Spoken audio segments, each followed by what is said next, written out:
What's up, Chad?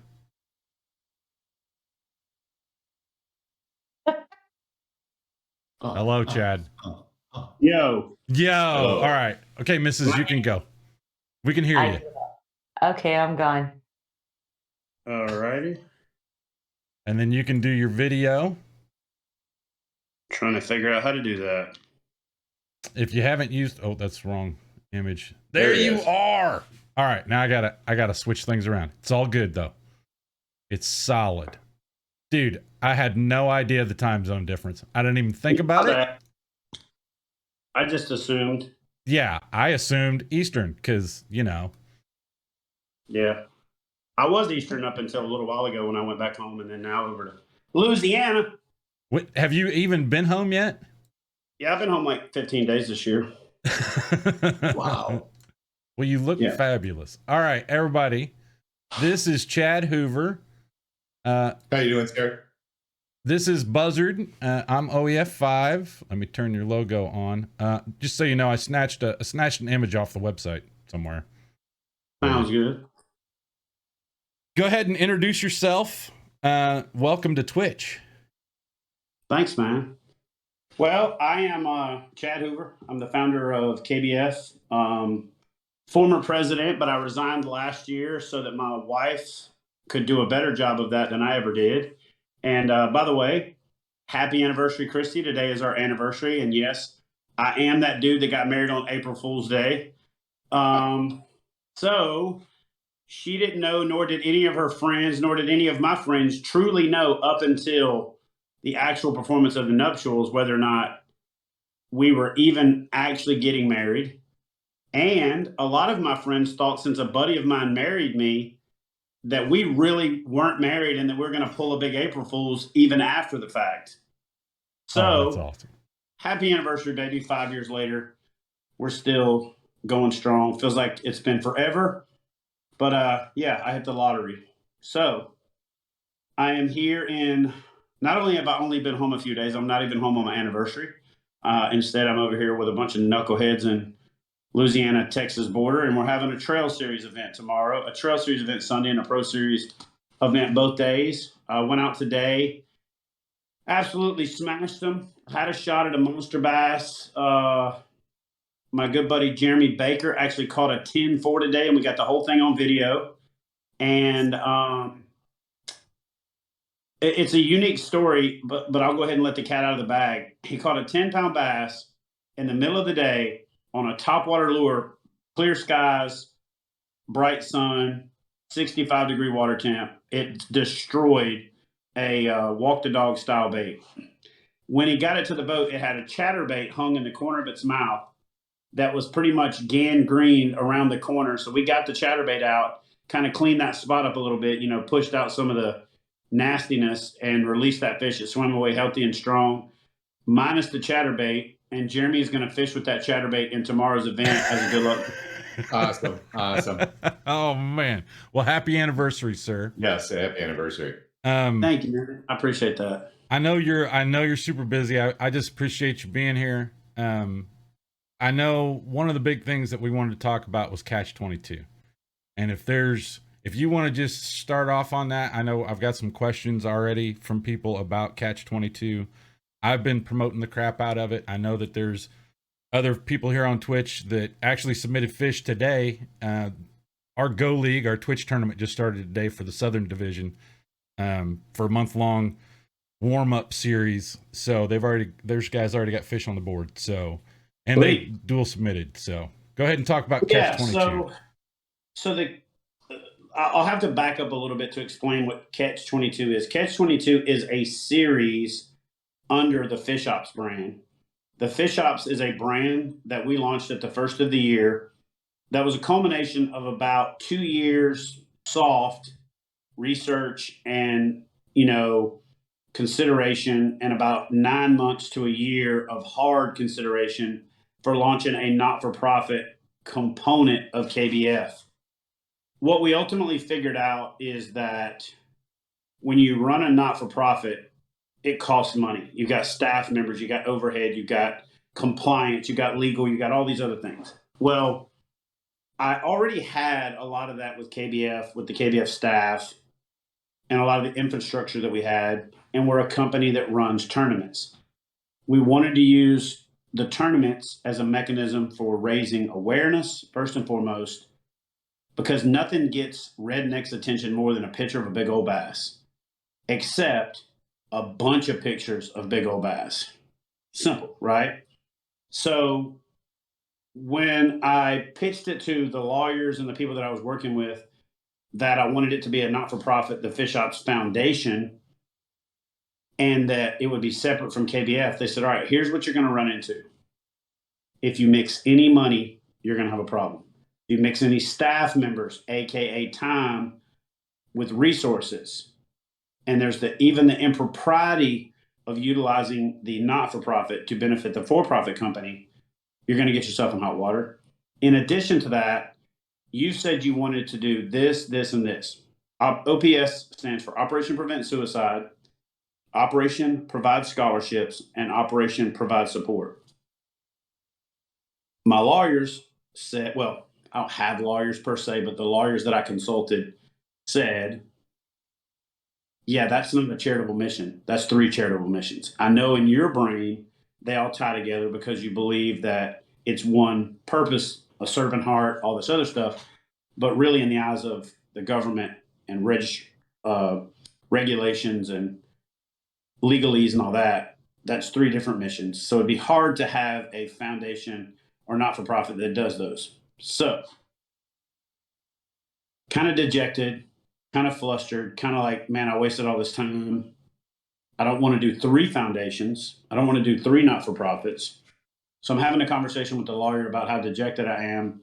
Now, this is a lawyer that behind the lines has allowed me to use pro bono. The guy donates his time. He's like, why don't you just do a brand with a mission, a brand for a cause, also known as a B Corp? I said, okay, what's that? Oh, it's like Bombas socks and Tom shoes and, some of these other companies out there. They have a mission. They say up front what their mission is. They're a for-profit company, but they take a portion of their profits and they provide something. Shoes for people that don't have shoes, socks for people that don't have socks, those kind of things. So then, of course, I went from dejected to now the cylinders are fire. Everything's firing on all cylinders. I'm like, so let me get this straight. I can use my same staff, my same website, my same resources, my same, everything. Absolutely. Make it a brand, put it under KBF initially, FishOps, DBA, or Kayak Bass Fishing, DBA, doing business as FishOps. Ultimately, when it grows, then maybe FishOps is the parent company, KBF is the sub. And I said, all right, well, I got one more thing to throw at you. And this one's going to be probably even trickier and probably going to be the reason that you're super glad we decided to go this route versus the foundation. He's like, what's that? I said, after FishOps, I want to do hunt ops, camp ops, truck ops, the whole 9. I want each of those verticals to culminate in a camp, fish camp, hunt camp, camp, Wow.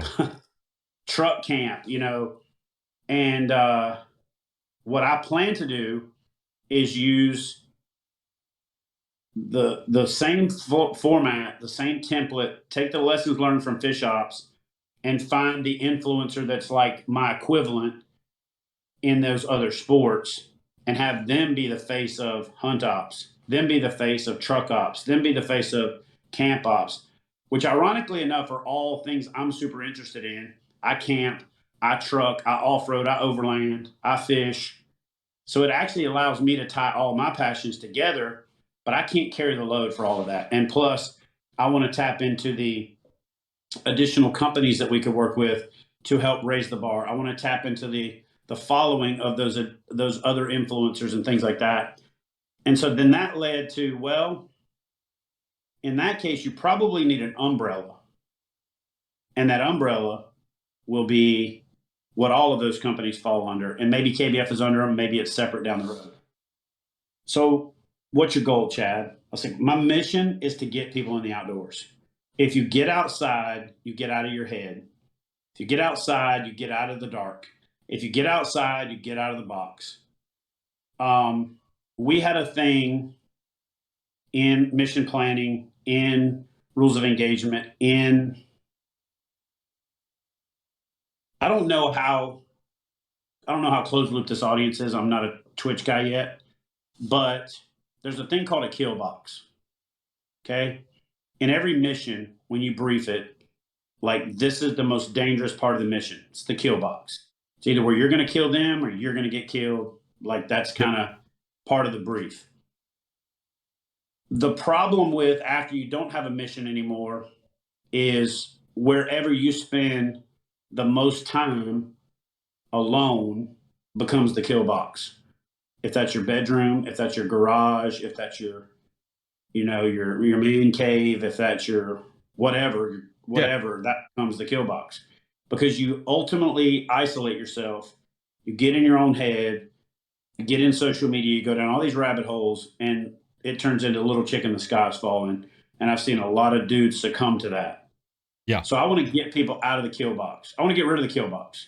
I don't want you to come home after serving your country honorably and then die with no dignity. Because the dirty secret is, and nobody wants to talk about it, but that's the whole purpose of FishOps, is to spread the word and to have an open and honest dialogue.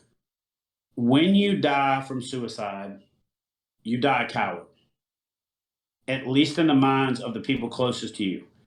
All of us who have had a friend who succumbed to suicide, and we get mad at them. We're like, you mother, how did you do this to me? How did you do this to your family? How did you do this to your son? How did you do this to, Yeah. We all feel for the people they left behind. But here's what ends up happening. And this almost happened to me. There's a switch that flips in your brain to where you truly convince yourself that the people closest to you are better off without you. That's the woe is me narrative that turns from a little whisper into an audible voice, to a dull roar, to an unquenchable squeal, right? That you can't get rid of. And that's what guys ultimately succumb to. The idea with fish camp and hunt camp and all that is we teach them usable skills in that particular field. So fish camp, for example, I'm anticipating will be a 2 or 3 day deal. Classroom, practical, on the water. At the end of fish camp, though, we bring in a bunch of kids. We do a 1-to-1, 2-to-1, or 3-to-1 ratio for veterans that just went through fish camp and the kids that come to fish camp. And when you leave fish camp, the kid that you taught, you mentor after fish camp is over. You have a Discord page where you share tips and tactics and you create accountability for each other. You have a web page, you have a Facebook group, whatever the forum is, but you mentor those kids through their progression as an angler. You hold them accountable for their progression, and they hold you accountable for holding them accountable by expecting you to teach them. What that does in my mind is now gives you somebody that depends on you, that is counting on you, and that if you leave, they will miss you. It's easy to convince yourself your family won't. I know that sounds ass backwards to the way that most of us think. But we will literally say, man, that guy is really depending on me. That person, external to our family, a lot of times even more so than we do our family. Totally agree. I totally understand that concept. And so by giving a veteran who felt like they've lost their mission, they've lost their purpose, somebody that depends on them, that gives them a mission and it gives them a purpose. It gives them something to leave behind if they leave, therefore giving them a reason not to. And I think that if we can get the ball rolling and we can do it correctly, I would love to make the number 22 mean the number of veterans that used to commit suicide in the U.S. I'd love to get to the point where we create an organization that we don't even really need anymore. Basically work yourself out of a job. but the idea is that I know that people are with them, right? What's in it for me? And I understand that because right now, like no other time in the world, we're easier to be reached out to, we're easier to be contacted, we're easier to be targeted than we ever have been in the history of humankind. So every day you're getting bombarded with donate to this, donate to that, donate to this, donate to that. We've been sitting here talking for, I don't know, 12 minutes, 15 minutes. And I've got the TV on in the background just to provide some ambient light. And there's been 4 commercials that have come on that I could just see with no audio that they were donating. One was the SPCA, another one was for the war in Ukraine, and then there was one for St. Jude. That was 2 commercials for St. Jude. So we almost get desensitized to donate, donate, donate, donate. Plus, I'm not a big fan of the pussification of America, where we give everybody a trophy. You get a here, Timmy. At least you tried. Here's your sticker. Here's your button. Here's your trophy. So with the challenge series concept, you have to complete the challenge and you earn the challenge coin. You complete the challenge and you earn the dog tag. So I have a challenge coin that you win for the Catch 5 challenges, because they're going to be challenges. They're going to be tough. Like the one that's going on that we just finished in March was the barely legal, every fish had to be over 18 challenge. And we did 3 months of Operation Dink Slayer, where every fish had to be under 15 inches. Right. Oh man, so I'd have won that. Yeah, exactly. And what you just said is the reason we did it that way. So that people felt like there was a lower barrier to entry and they would give it a try. And we're going to bring that back periodically throughout the year. But the idea is that we make these challenges where you pay an entry fee. At the end of the challenge, if you didn't complete the challenge, you get a t-shirt and you get a decal. At the end of that decal, or at the end of that challenge, if you completed the challenge, if you caught the 5 fish that met that certain limit, or the 10 fish or whatever we decide for that particular month, then you get the challenge coin. Now, here's where it gets fun. Here's where it gets good. And I'll talk about the Catch-22 in a second because it's a little bit different.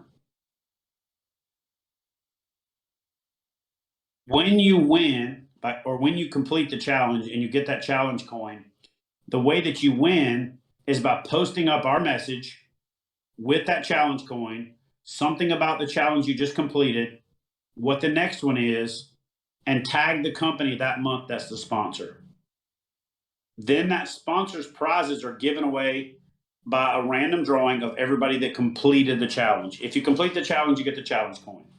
In theory, the challenge coin is like a $25 value. It's really like $6 or $7, but you guys know how retail works. You got to buy it, you got to sell it to a retailer, and they got to sell it to a consumer. So that's about the retail value of a challenge coin at the level that we're getting, and we're getting them somewhere between $4.75 and $6.75. We take that out of the entry fee. We take the price of the t-shirt and the sticker out of the entry fee, and we give the rest to Mission 22 for the rest of this year. That's what I've committed to as my charity for this year. I am talking to One Tribe, which is originally 22 kills. I am working with Heroes on the Water on the side. I've worked with them for years. But what Heroes on the Water does is takes it from the bank to the water and to use kayak fishing as therapy. The problem is there's a void. That void is getting them from their house to the bank, from their house to the willingness to get outside. And so for me, what Mission 22 does is it has a scientific-based program that can get you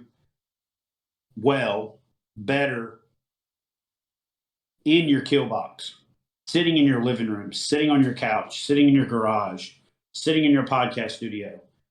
And it's scientifically designed specifically to do that, and to do that for veterans based on the things that veterans have faced.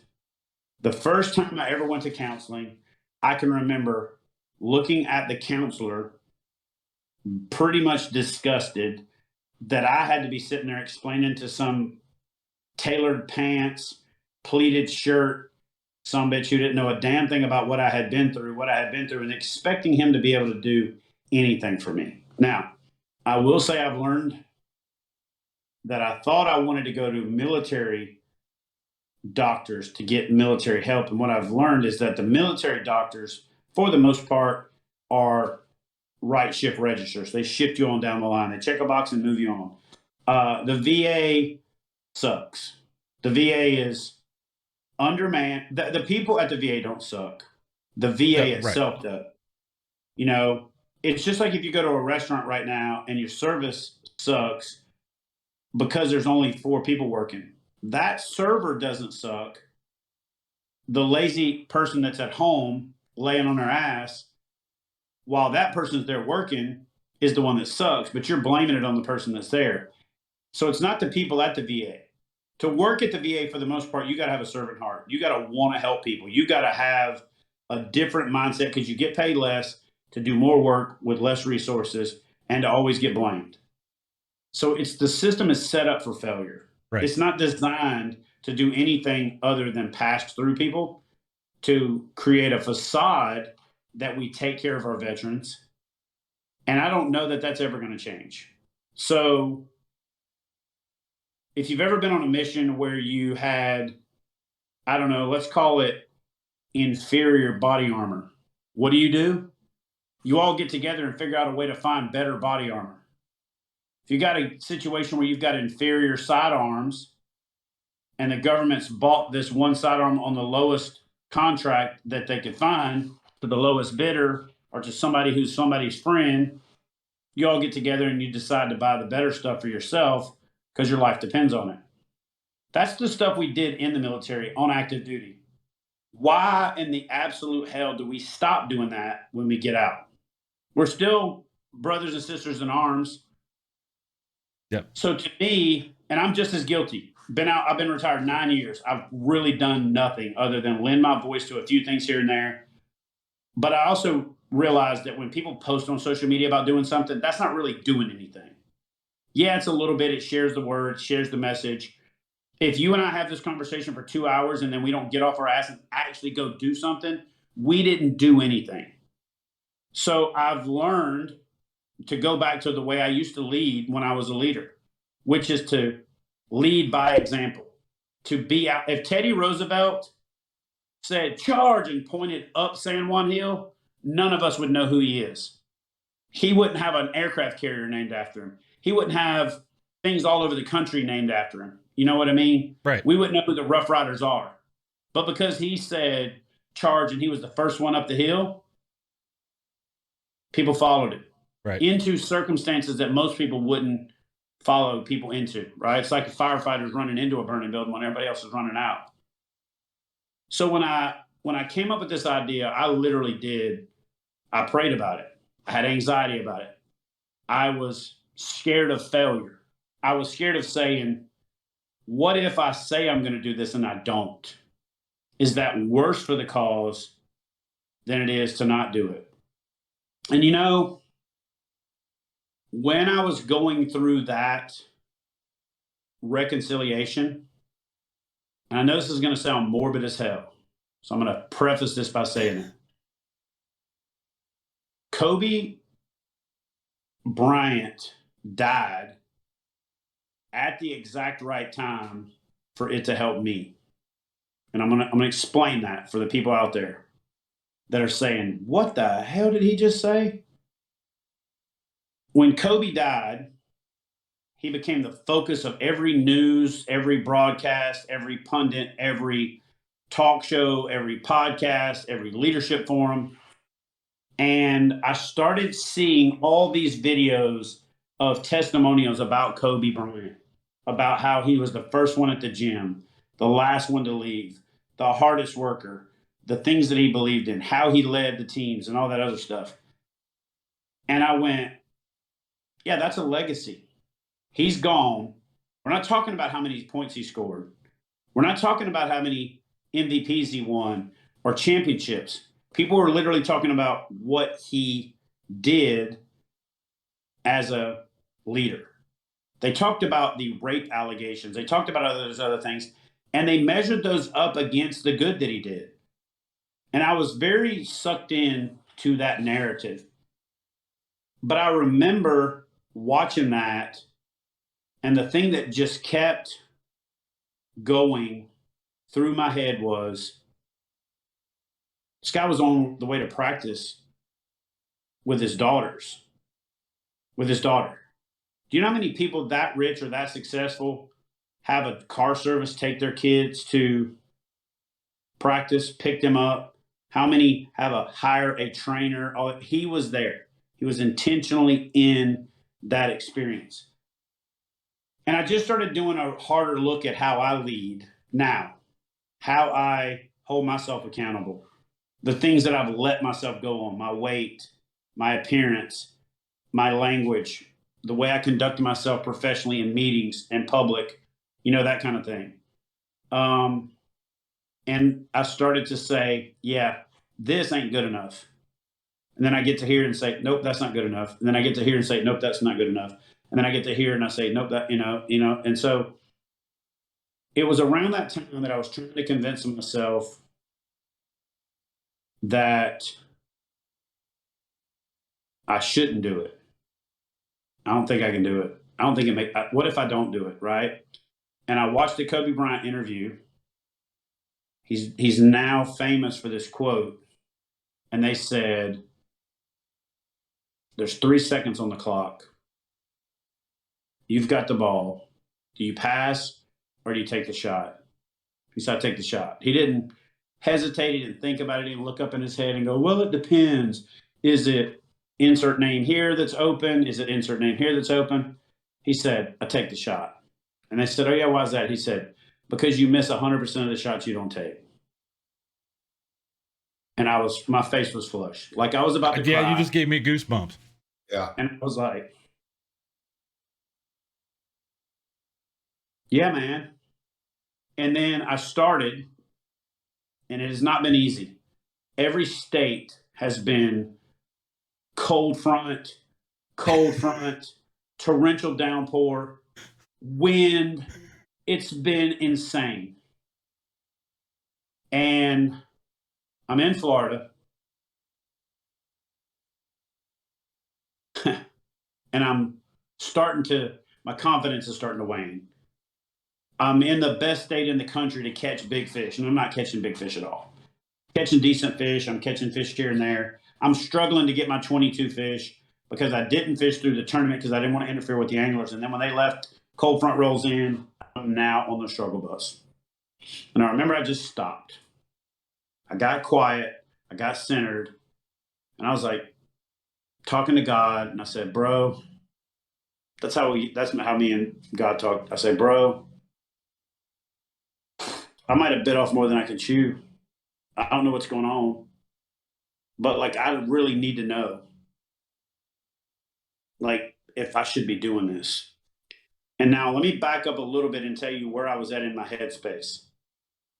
I wasn't fishing well because I wasn't thinking about fishing when I was fishing. Because the minute that I announced the Catch22 challenge, I started getting bombarded with vets reaching out to me. Hey man, hey man, hey man, hey man. Because like a dumbass, or like the man I am, who I am, I don't care. I put my phone number on the internet. Put my email on the internet. That's who I am. That's what I do. But what happened was people started calling me, and then they wanted to tell me their story, but then they wanted to tell me where they were. And it's ironic that I pulled over into a Walgreens parking lot, and I hit a wall, and I'm not kidding you. It felt like my seatbelt was so tight I couldn't breathe. I called my wife. She answered the phone. Soon as I heard her voice, I started snuck-crooning like a little kid. She's like, what is wrong?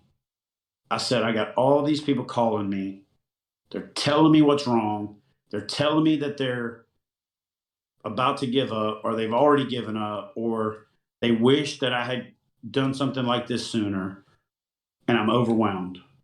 I said, I feel like I'm in the middle of the swimming pool, and there's a bunch of people swimming towards me, and I can't hold them up, and because they're on me, I can't hold me up. And she was like, hang up the phone, Google Veterans Crisis Line, find the #1 Google return, call that number. If somebody answers the phone and you tell them where you're at, then you put that on the KBF website. Then you put the Mission 22 resources on the KBF website.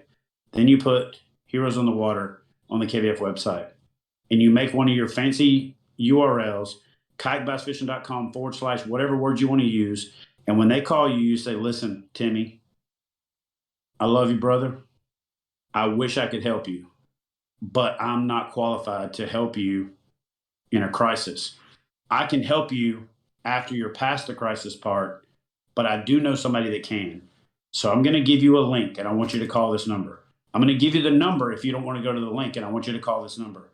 And when you're done with that conversation, I want you to call me back. But me and you together are going to drown each other if we sit here and we circle around in our pity, in our story, in our whatever.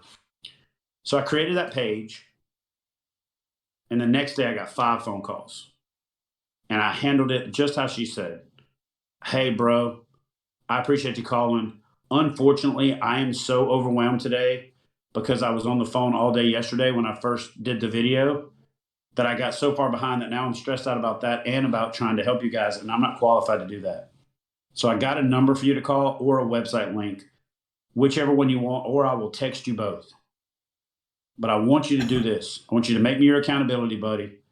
I want you to make that phone call, and then I want you to text me or call me back.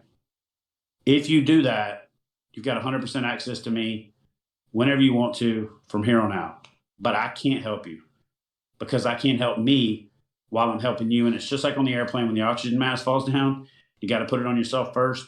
I am in put it on myself first mode for a little while, bro, because I got so overwhelmed that I have to do that. Yeah, man, no problem. Sounds good. What's that website, Chad? And I'll throw it up real quick. Kayakbassfishing.com / veterans. Okay, give me 2 seconds. Everything KBF is in 3rd grade. If you want to know where the payouts are, kayakbassfishing.com / payouts. If you want to know where the identifiers are, kayakbassfishing.com / identifiers. I wonder what the schedule is for KBF this year. You think it's schedule? Class schedule. If you want to know what our events are, we even do it 2 ways sometimes and redirect it to the same place. All right, so give me 2 seconds. Switch scenes. You can keep talking. It's kayakbassfishing.com / veterans. So I built that page. I'm having my, hey, bro, I don't know if I could do this conversation with God. The wind was blowing so hard that I opened up my phone and I just wanted to find somewhere to get out of the wind. I see this little finger on this lake we're on. I look at the orientation and I'm like, oh man, that's out of the wind. And I turned down that creek and I'm paddling down that creek. Hadn't caught a single fish on the chatterbait all day, but I was trying to do a chatterbait video. I'd already shot the intro, I'd already done all this stuff, and I needed to catch a fish on a chatterbait. Pick up the chatterbait rod, throw this lure into this little pocket on the side of this canal. Right after I literally said, I don't know if I can do this, did my little close my eyes, come on God, you got to tell me if this is what I'm supposed to be doing. Caught a 22-inch fish. It's going to sound crazy, but I get the fish done. I do the video. I back up. I say to myself, holy crap. We fished almost all day and I didn't catch a single fish. I didn't catch that fish till after like 2 o'clock. I'm sitting down that night to edit the footage. I've already been blown away by the fact that I'm asking for a sign and I catch a 22-inch fish. First fish of the year over 20 inches, and it's 22 inches. I go home, and when you upload footage on a MacBook, it puts all the clips in order.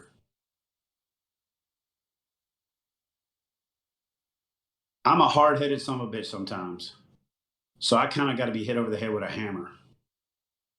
Well, God's got like a sledgehammer that he's got my name on, because I'm scrolling through the clips. And the first, it says yesterday, the other date, the date, and then today. So today is the day in that clip, right? It's clip 22. So it's clip 22 with a 22-inch fish. Wow. Hold on, I'm not done yet. Oh, shit. Okay. I look at the time on the clip, and it's 2:20.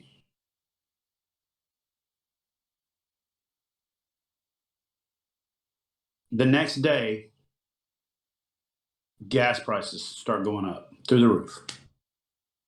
I already see the writing on the wall for the war in Ukraine because I was there for most of my career.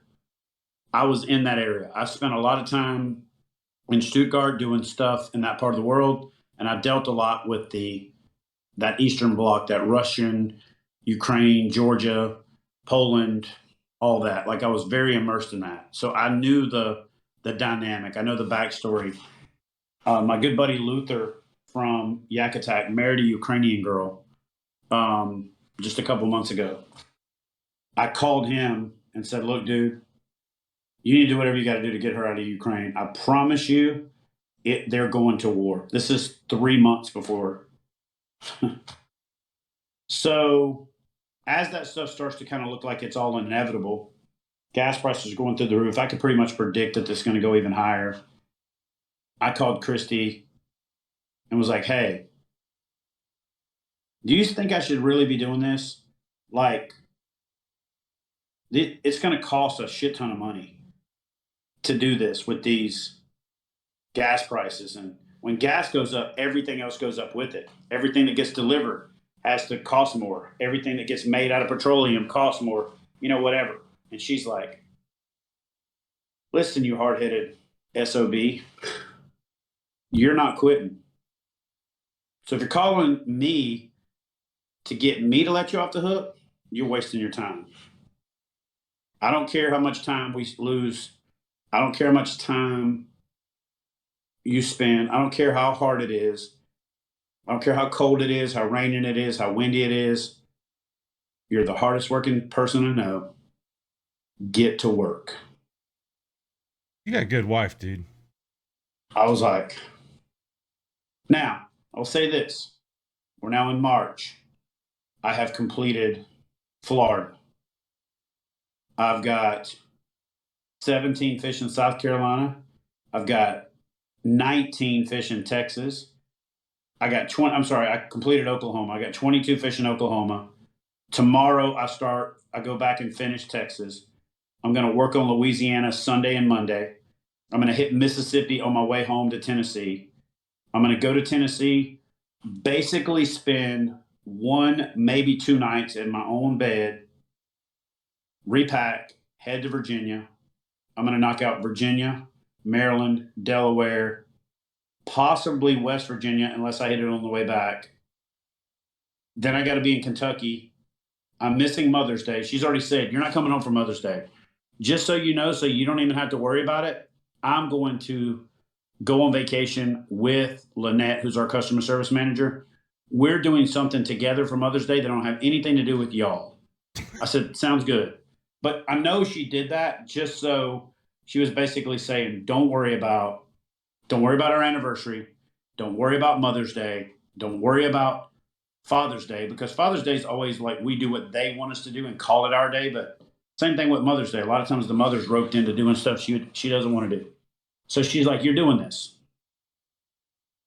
She's literally getting involved in saying, hey, what about this lake in that state? Have you fished there? Have you thought about this? Have you thought about that?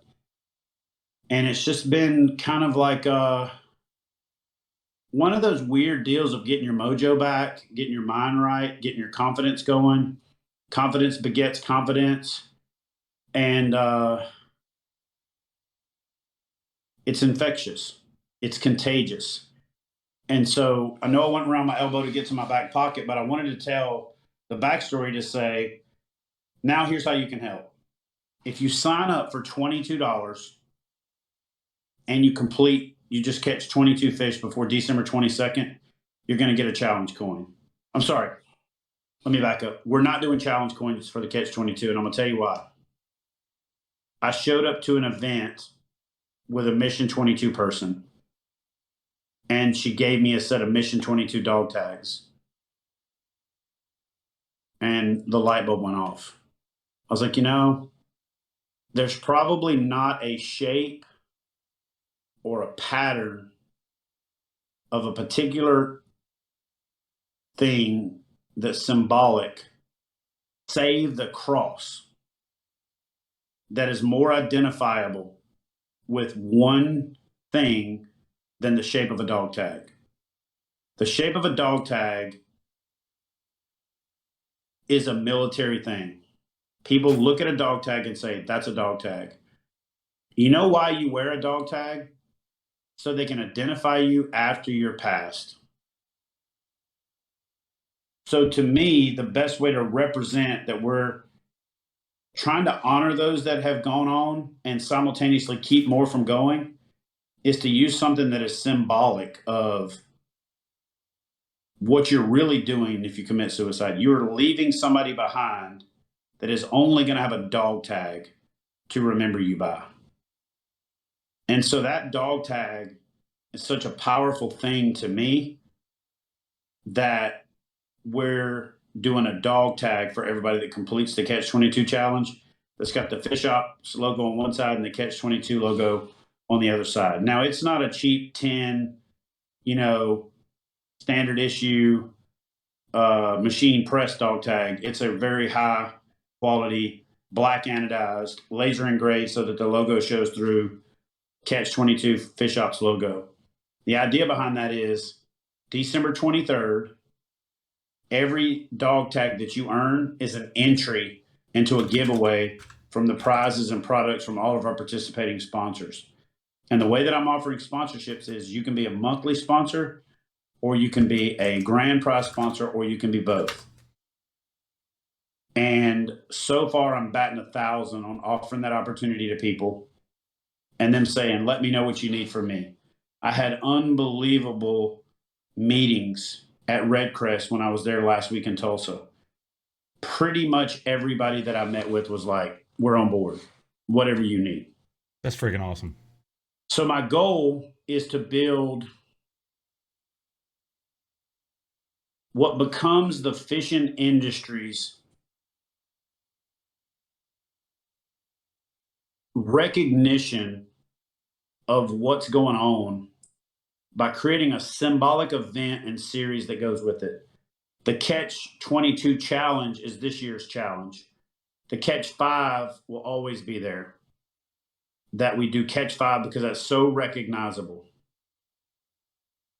The Catch-22 though will culminate in the Christmas Eve giveaway, where you get to spend Christmas Eve with your extended family, your fishing family. Okay? We do a live broadcast and we give away, I'm just going to go ahead and say it. My goal is $220,000 plus in prizes. Because if I can say that and I can truly get to that point, then more people are going to enter. We're back to the with them, the what's in it for me. The people that are fishing it feel like they're doing something to raise awareness. They're catching fish. It's for a good cause. It's a very low barrier to entry. It's $22. Two people can't go to the movies for that these days, One person can't go to the movies and get like popcorn, peanuts, or popcorn, a Coke, and anything else, okay? And you have a chance to not only make a difference and not only help us raise money and raise awareness, but you have a chance at winning some really awesome premium prizes at the end. Now, just like anything else, since I'm running this as a business instead of a not-for-profit, it gives me the ability to project return on investment. Hey guys, I'm going to go on every podcast. I'm going to go on every radio station. I'm going to go to every TV interview that I can. I'm going to talk about it on my platform. And your support is going to lend your business this many eyeballs. The bigger we make it, the bigger impact it has. And then the return on investment some more. And who knows, 2 Christmases from now or 10 Christmases from now, it could be $2 million, right? And we could be talking about, remember when 22 people a day used to commit suicide and now it's down to 5 or 3 or 0 or whatever, and that's mission accomplished. And then I feel like in the industries that are parallel, the hunting industry, the camping industry, we're going to blaze the trail with fishing. And I hate to get religious on everybody, but it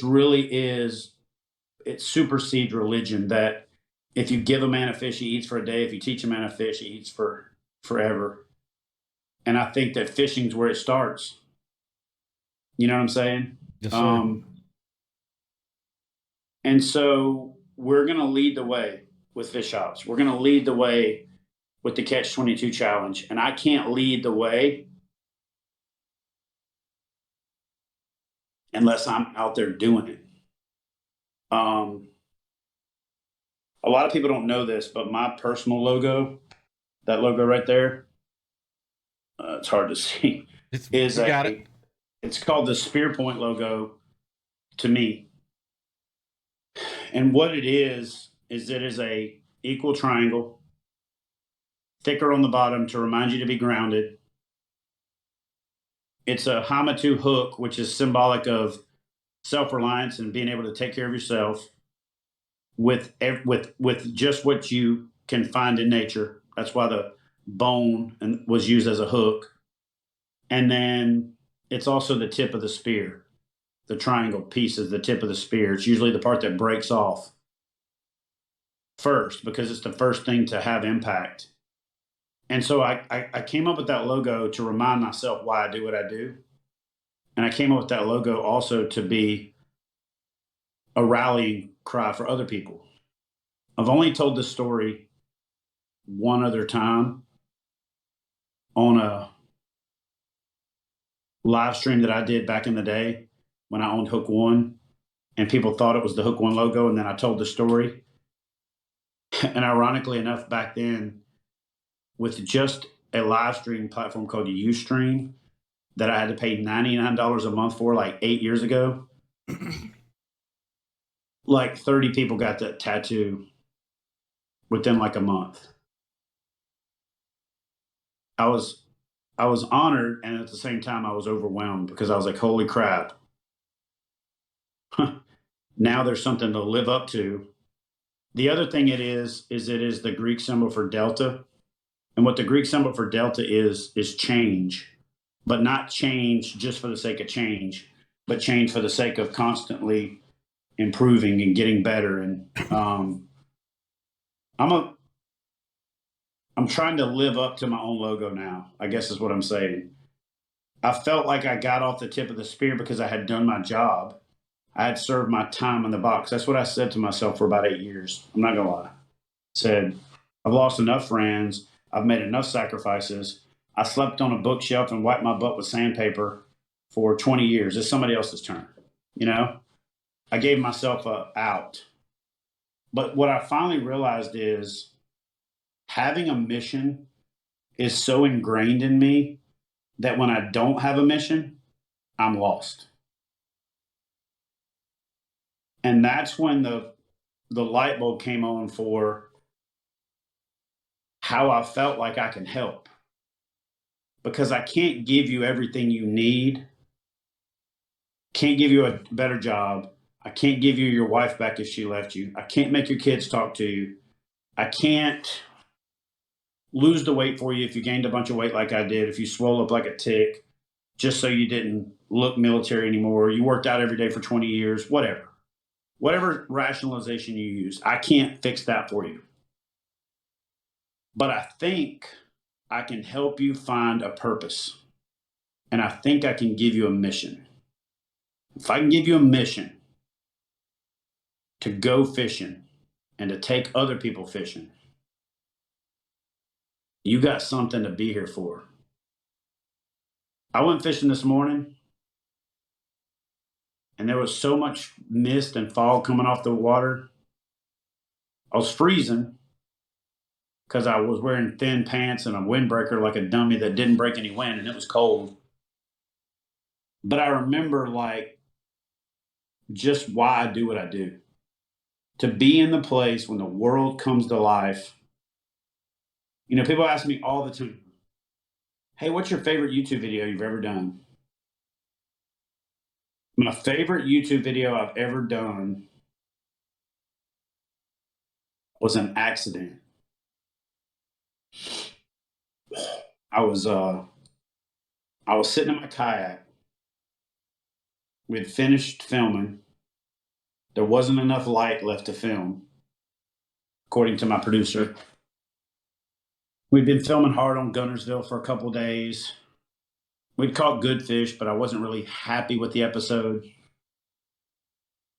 So I was kind of dejected because I really have a high bar for what I create, right? I want people to really be moved by it. And my kayak's like this, wind's blowing, his kayak bumps into mine. He reaches out and he heel hooks my boat with his heel. It's a tactic we use a lot when we're filming so he can get that close-up intimate shot, and so you don't know that there's another kayak there. Most people who kayak fish know, because what is this guy like standing in the water? You know what I mean? But we don't want to show you how it's done.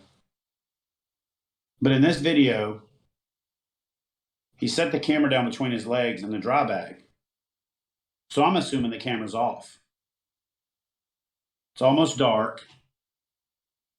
He paddles over to me. He's like, hey, man, you ready to head in? I was like, nah, dude, honestly, I'm just going to sit here for a minute. I said, you should sit here for a minute.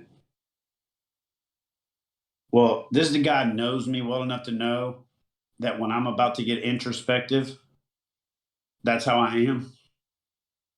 So, of course, he reaches down in the bag and flicks the record button on.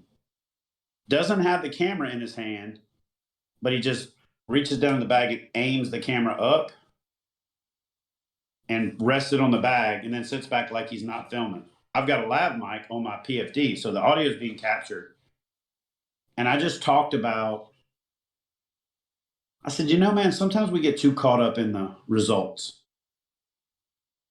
I was sitting here for a minute right before the sun started to go down, dissatisfied with spending 2 days on the water in one of the most beautiful places in the world, catching fish, doing what I love, making a living doing it, and doing it with like a really good friend of mine.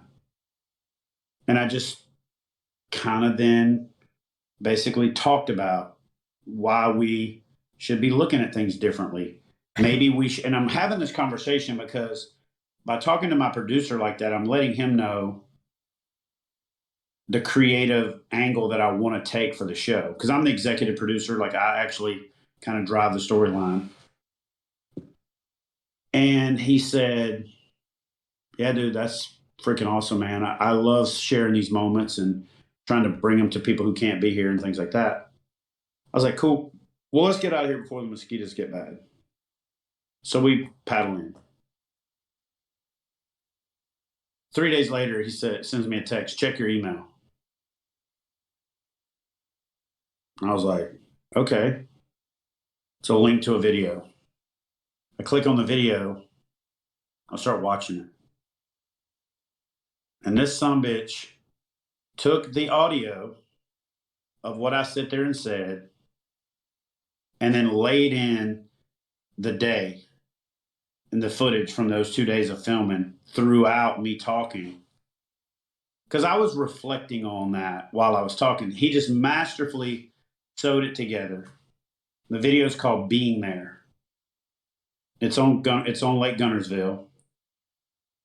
And this is going to sound cliche because I don't really watch my own videos. The ones I edit, I obviously watch it while I'm doing it. The ones that other people edit, I don't even watch really. It's weird watching yourself, you know? but I regularly watch that video. And when I hit the wall that time I was talking about with the Catch-22 thing and all that, I literally watched that video every day, 3 or 4 days in a row, trying to get that mojo, to get that mind space, headspace back. Because that video led to another video where my videographer was told by my producer, because the producer wasn't filming this time, hey, corner Chad and ask him about bad fishing days. What's his thoughts on bad fishing days? Because I think after the Being There video, he's got a different thought process on bad fishing days. So one of my other favorite videos is a video called Bad Fishing Days. And I talk about it similar to the way I talked about Being There. Bad Fishing Days was on purpose. Being There was a total stroke of genius on my producer's part to turn the camera on and record when I didn't know I was being recorded, and then sew it together into Being There. Now, again, going around my elbow to get to my back pocket, when I watch that video, it reinforces in me that if I can get butts in boats, we won't have bodies in bags. Because you can't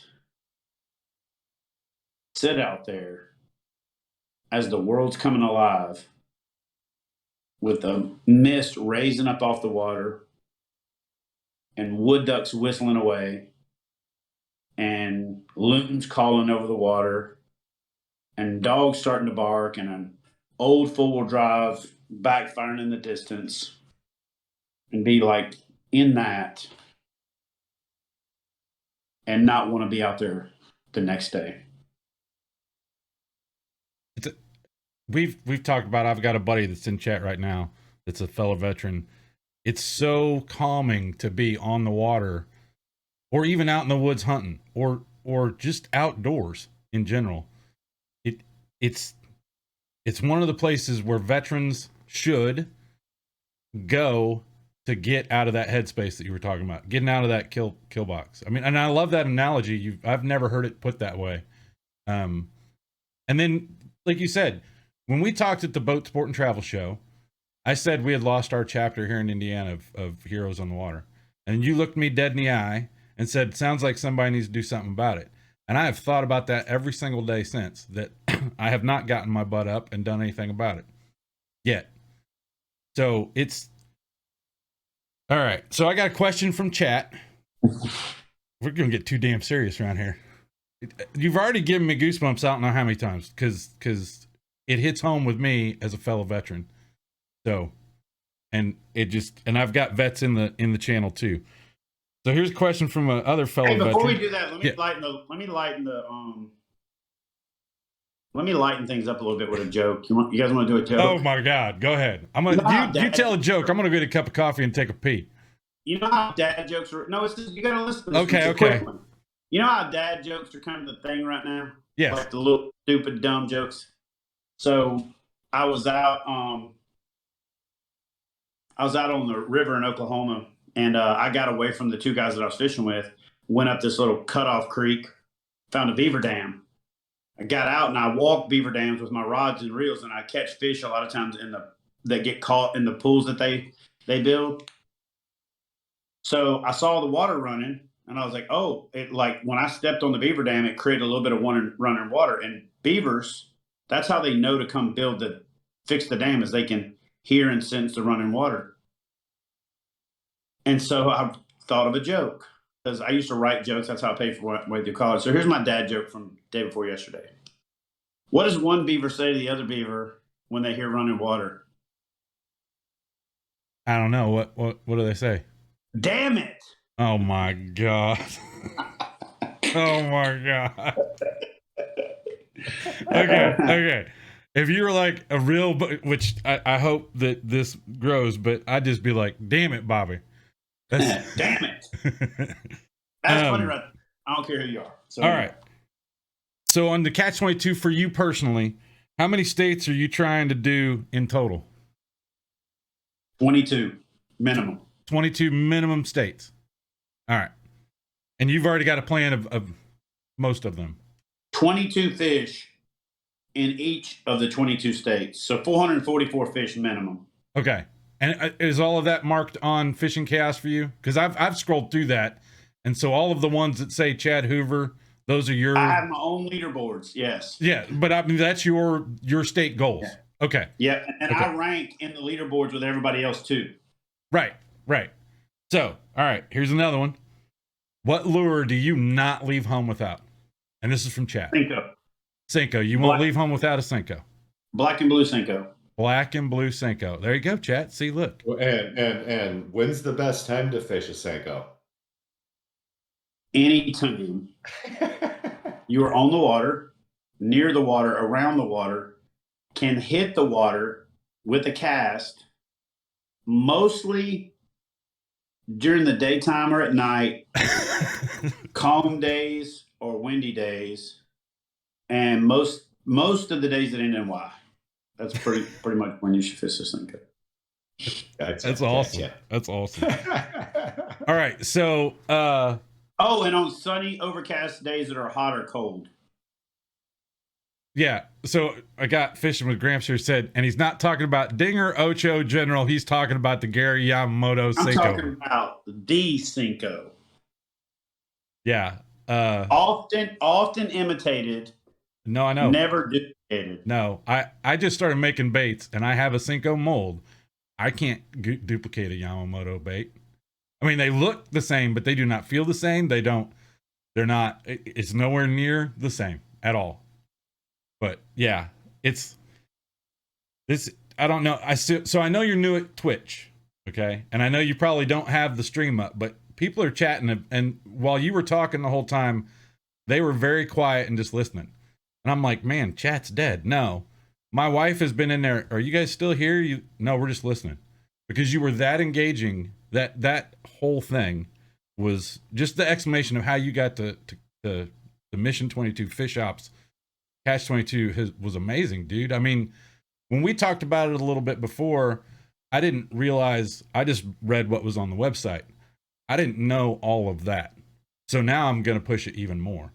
So I'm shooting a video like this so that I can embed it in the website because it is a lot to read about and it's hard to understand. So yeah, I'm gonna put a video up and embed it in the page relatively soon. Well, I just posted your YouTube. So here on Twitch, we do what's called a shout out.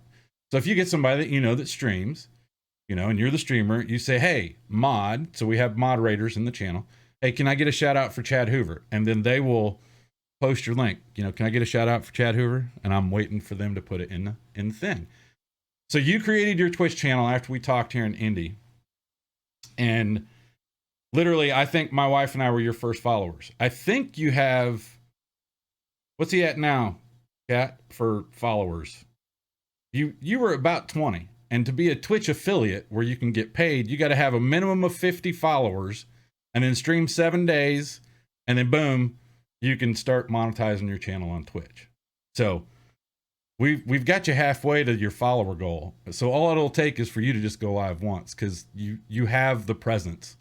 But we were talking before, Buzz and I, about, okay, so what are we going to ask him and everything. And I seriously forgot that you were going to be at Red Crest. And I had no idea you were doing this tournament today or this weekend. And so you've taken the time out to be able to do that. And I appreciate it so much. And we're not done. I'm just saying, I just wanted to say thank you for even being here. But yeah, you, bro. Dude, you moved it. So now let's go into some fun stuff. So on the Catch22, I do have a guy that can't be here tonight. So I know there's two parts of it. There's the official black bass part, and that's got to be out of a kayak and any black bass that. No, you can catch it up the bank. You can catch it on a boat. You can catch it from a tree stand. Because it looks like if you read the tournament rules, the bass part is standard KBF rules. That's if you want competitive acknowledgement. Okay.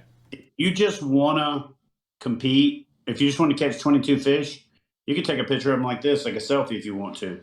So there's a competitive component. Like if you want your catch acknowledged or certified as the biggest fish and all that, if you just catch 22 fish and post a picture of them, you complete the challenge. Okay.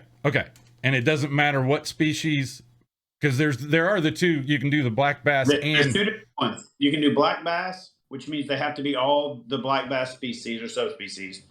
But if you don't want to catch 22 bass and you say, I want to catch 22 fish anywhere, there's a 22 anywhere ticket you can buy. And then you just got to catch 22 different species anywhere in the country. Okay. You can catch them all in one state, or you can catch them anywhere, all over. That's fine. It's okay. We got that answered. That's cool. And I'm also 11 species in on the 22 species, so I'm halfway there on that one. I know. I saw you caught that big old trout. I've been creeping on you on Fishing Chaos. So I've got trout. I got redfish. I don't have a flounder because I got a flounder to the boat and lost it. I don't have a snook. I got it to the boat and lost it. So I've got redfish, trout. I've got crappie, largemouth, smallmouth, spot, Neosho smallmouth out of Oklahoma. I've got a bowfin. I've got a walleye. I've got a pickerel. And there was one other one. Oh, rainbow trout. And so I've got 11. But I'm going to go knock out the guy over here. Trout, redfish, another bigger redfish. I'm going to get a tautog in Virginia. I'm going to get a black sea bass. I'm going to get, it's going to be stupid. So this guy over here is from Minnesota, land of lakes, Minnesota. Yeah. But landlocked my entire life. Chad, we're going to take a quick break. I've got to use the restroom. I'll let Chad get up, use the restroom. You want to do 5 minutes and then we can go, or you got to go to bed, or you got things you need to do, or how long you want to go, man? What time is it? 9. It's 9 for you. I'm good till about 9:30. I got to do some stuff. So after 9:30, I got to jump off. I got a bunch. I'm going to heat up a coffee. I'll be right back. Yeah. Give us 2 seconds. We'll take a quick break. All right, cool.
Ha ha ha. I'm the first one back.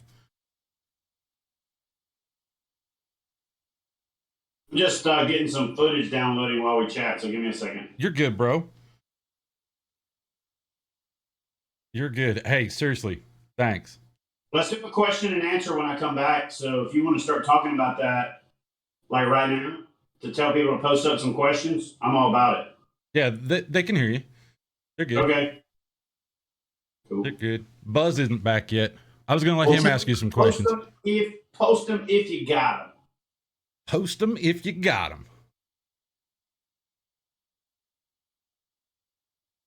He's got his coffee. I got my coffee. Did you notice my cup? I didn't, and I'll tell you why. I've got a phone holder, and I've started putting the camera the right way so that everything's not backwards. And the phone holder goes right through the center of the phone, so I can see y'all, but I can't see right where you're sitting. Oh, I got you. I've got a Black Rifle cup. It's behind the phone holder. I got you. All right. We're ready. We're back. Buzz is back. Back again. We're back live. Oh, and I'm around the arm of my chair somehow. Uh-oh. There we go. I've got quite a community that are some trolls, Chad. So you may not want to know all of their questions. Hey, bring them on. I love trolls. I spend a lot of time under bridges too. Buzz, you got any questions for him? I know he's not on camera, but he can respond. Oh yeah, no, I have a ton of questions. I watched a video where you went to Ray Scott's place. Yeah. And got to fish, and I was just wondering what that was like. Well, it was really amazing. Literally, give me like 2 seconds. I'm about to hit copy and paste, and then I'll be ready to knock this thing out. But that's actually a really good one I want to talk about. So give me just a second. Copy. Yeah. For those who don't know who Ray Scott is, he's the founder of the Bassmaster magazine and the Bass Angler Sportsman Society, and he's pretty much a fishing legend. So, is he from Minnesota? He definitely was not invented in Minnesota. By God, Alabama. So I get a phone call one day. Hey, Chad, this is Jim. I represent Mr. Ray Scott, and Ray would like for you to come down to Alabama and join him at Ray Scott's Trophy Bass Retreats. And he actually wants to talk to you if you've got a minute. I said, seriously, who is this? He said, this is Jim. I'm not going to throw his last name out there, but I said, he's a retired Air Force colonel. And he said, no, this is Jim. I represent Ray Scott. And I said, look, man, I'm busy. Stop jacking around. I don't know who this is, but I got stuff to do. And I hung up on him. Oh my God. So my phone rings back immediately. Hey, Chad, listen, I know you probably sound like you have some friends that like to mess with you. I was in the military like you. I said, what did you do?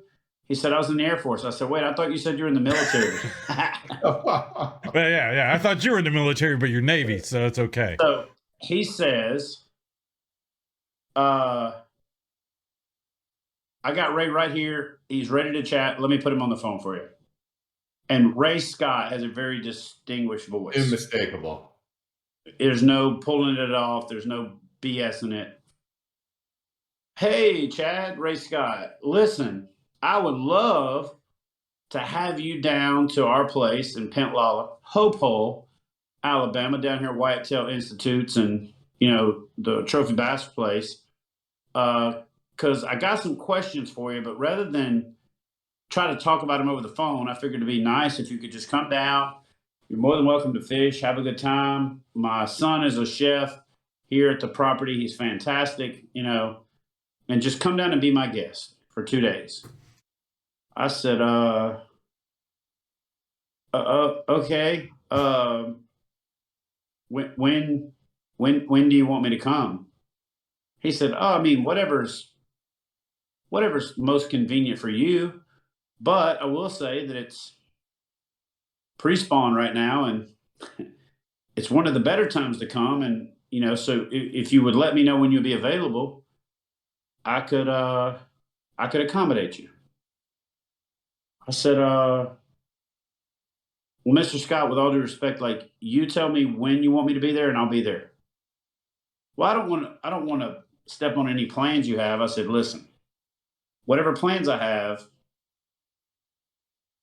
go like right here under go fish at Ray Scott's place and hang out with and meet Ray Scott and talk to Ray Scott about whatever you want to talk about. He said, well, if I'm not being too forward, how does this weekend work? I said, does your weekend start on a Thursday or a Friday? He said, it's a Tuesday, by the way. He said, well, my weekend never ends. I said, well, I looked it up while we're talking, and it's 5.5 hours from my house to your place. He said, oh, so you could be here by supper. Joking. I said, yes. Yeah, I could be there by supper. He said, oh, well, now you've called me on my forwardness. So how about we do tomorrow evening? I said, okay, that's even better. Now, honestly, I couldn't have really got my stuff together and got on the road and got down there that fast, but I wasn't going to say that. I would have done whatever it took. I'll take a cane pole to go fishing. So I get off the phone, go throw all my stuff together, tell my business partner at the time, bro, you got the shop. Tell my son, hey, we're going to Alabama, bro. Where are we going? Ray Scott's Trophy Bass Retreats. He's like, I don't want to film. Filming so I'm going to put you over in one lake and I'm going to fish in the other lake. So we go to Ray Scott's, and Ray's like, so we got the ladies' pond and we got the regular pond. Now, here's the thing about the ladies' pond. It's got nothing but female bass in it over 4 pounds. But it doesn't have any over, say, 10 or 11. We got the regular pond that's got a mix of males and females. So you're going to catch some 10, 12 inchers, but you got to shot it up 10 to 14 pounders. I was like, okay. So I said, well, am I picking which one I want to fish, or can I fish one day and one the other? Oh, no, you can fish both every day. I'm just letting you know the lay of the land. I'm going to put you with Jim. By the way, everybody there that worked there for a period of time was named Jim. There was 3 of them. Jim, and Jim. So Jim is the guy that maintains feeding the fish, the oxygen, all that stuff to keep the place running. So he gives us the lay of the land. And he says, Ray likes jokes. Bring a joke to dinner. I was like, sweet. It's right up my alley.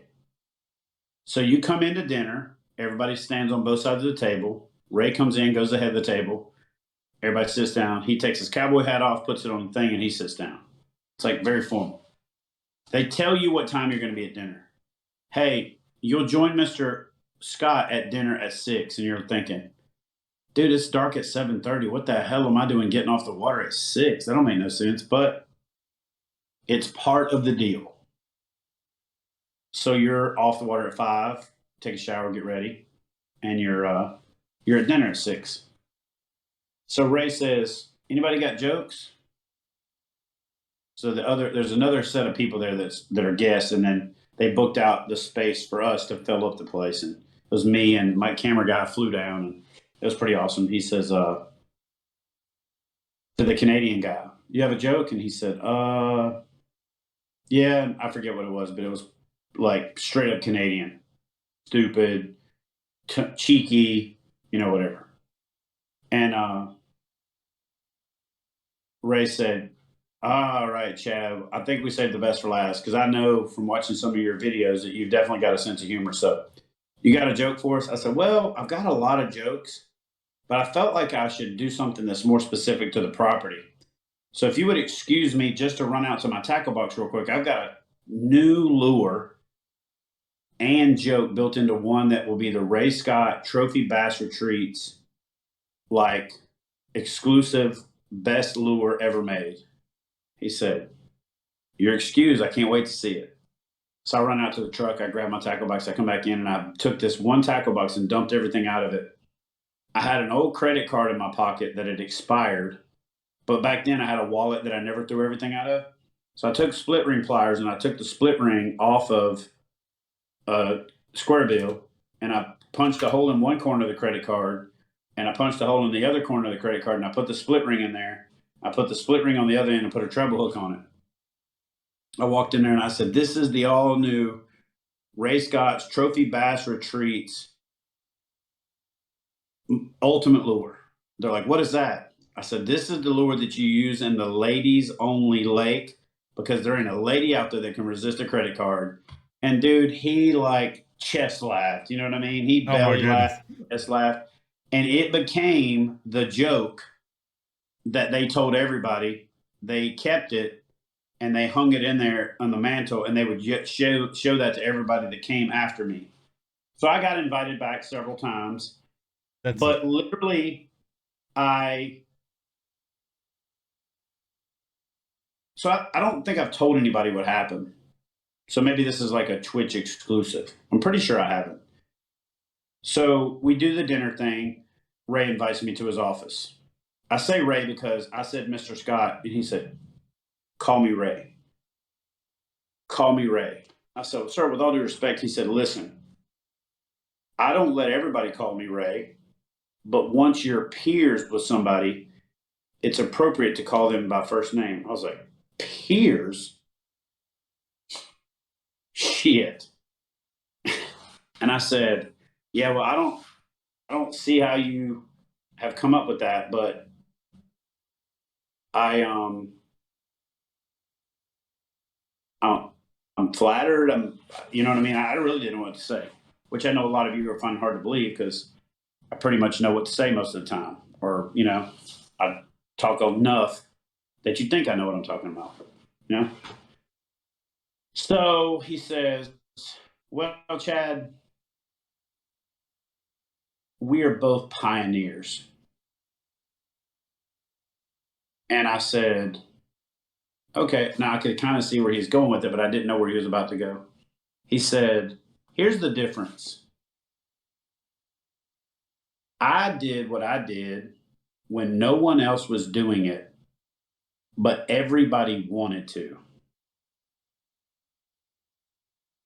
You have come into an industry that has a very particular set of things that are being done, and you've gone against the grain in the format, against the grain in the watercraft, against the grain with the motor thing, against the grain. So you've gone against the grain in bass fishing, and you've gone against the grain in kayak fishing, and somehow brought all that together to create what you've created. And that is disruptive. And disruptive is what we need in the sport. So I wanted to bring you down here to say this. No matter how tired you get, no matter how exhausted you get, no matter how flustered you get, no matter how dejected you get, no matter how broke you get, figure out a way to push forward, to lean into it, and to affect change in this industry, because I'm too damn old to do it myself. That's fucking awesome. Sorry, my French. I was like, now keep in mind, I've served in some conflicts, some wars, had some heavy stuff laid on me. Been like, hell yeah, lock and load, baby, you know? This is Ray Scott telling you.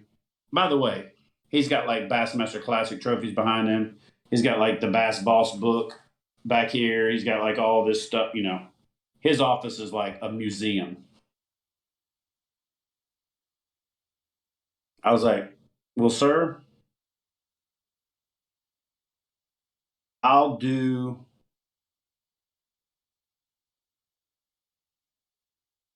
what I say? I said something to the effect of, I'll do my best. He said, nah, you'll do better than that. Reached over, grabbed his cowboy hat, put it on. He said, let's go look at some deer.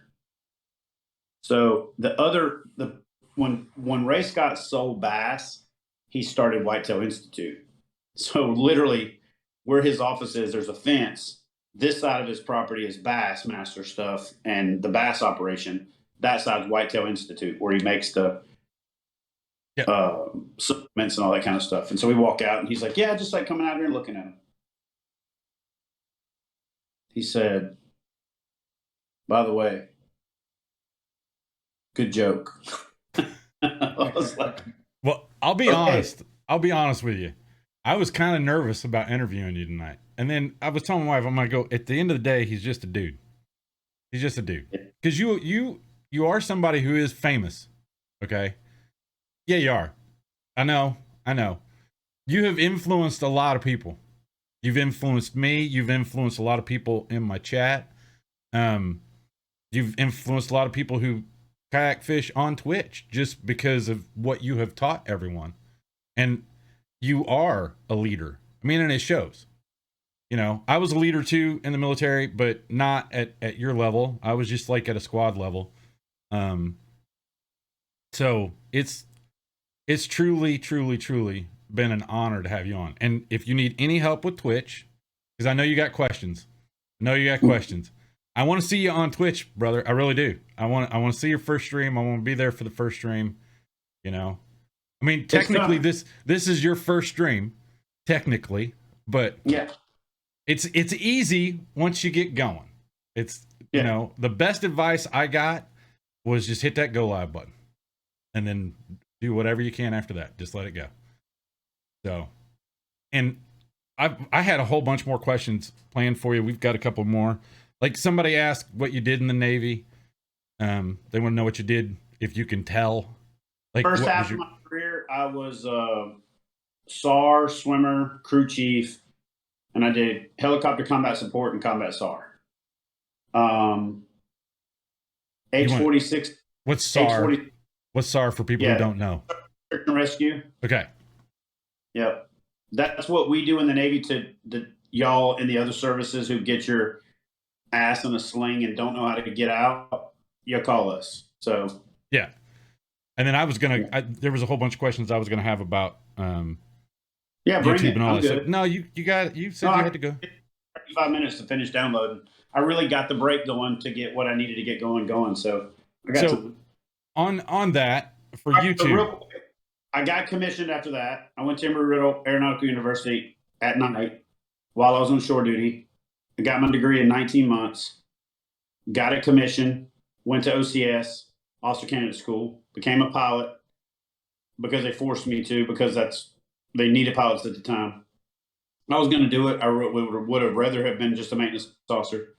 I got NPQ, which stands for not physically qualified to fly, because I had a tooth thing issue. That's a whole nother story, but they misdiagnosed it as a sinus problem. Long story short, I get told I can't fly anymore. I get redesignated as a maintenance officer, which is what I wanted to be in the first place. Spent the rest of my career as a maintenance officer, and I was able to have a regular schedule and fish more and develop my career for follow-on. I retired at 20 years. I did 20 years, 5 days on active duty, because when you join enlisted, you retire on your EAOS, your end of active obligated service. When you join as an officer, you retire on the first of the following month. So I joined August 26, 1992. I retired September 1st, 2012. Awesome. 20 years, 5 days. My retirement date is July 4th or July 6th, 2016. So yeah, it's a date you remember. But I got the medical boot. So, all right. Editing. So how much of your YouTube channel do you edit, and then how much do you have a production team that does editing for you? Because I know you just said you're uploading videos right now. So if the video looks really freaking good, I didn't edit it. They all look good. if it looks like I just threw some crap together because I had a thought I wanted to get out, then I probably did it. So I would say I edit 60 to 70%. My son edits now about 20%, and my production company edits about 20%. That's awesome. All right. We always ask, how did you get started fishing? I'm from Louisiana originally, so there's water everywhere. And I grew up where I lived on a bayou. Like, when I say lived on a bayou, like gators would be on the bank behind our house when I went outside to pee in the backyard. Like, so I always had a rod and reel. I can't remember not having one. And then we had a lot of little ponds and borrow pits and things like that. So I was always exploring. When I got to be a teenager, an old guy down the road had a Piro that he parked on the bank of a creek, and we borrowed it, me and my cousin Dewey, on a regular basis. And one day he told me, "Why don't you take that Piro? You use it more than I do anyway." I was like, "I ain't been using your Piro." He said, "Boy, look at that trail you done drove through the woods acting like you don't." Shut your mouth. Anyway, so I spent a lot of time with Piro. I can't believe you got a cousin named Dewey. Oh, bro. We could have a whole show about Dewey. Bro, Dewey could have his own reality show. Oh, my goodness. All about. Here's the thing. His name is Dewey. And Dewey, that y'all know from Scream, don't live up to the name Dewey. I'm just telling you. Dewey is a whole different. I tell everybody you know. I got a cousin named Dewey. If you ever meet him, stand by. Brother man has lived a life, and he's 3 years younger than me. He is a nut. So we fished out of. In fact, Dewey's the reason I don't have the Piro anymore. He lit a methane pocket of gas coming out of a swamp and about killed both of us and blew it up and created a sinkhole in the ground that sunk the Piro in the mud. And when we came back 2 days later, it was like that much of the lip sticking up. We couldn't get it out of the mud without destroying it. So it's still out there. Oh, my goodness. Oh, yeah. If you could see the scene that happened when this dude lit this methane pocket. First of all, he used a 4-inch PVC pipe. That's like that big. You're supposed to use a little pipe, get over the top of the bubble, stick it in the mud, have a fuse and end up, light it. It lights the methane, shoots the PVC up in the air.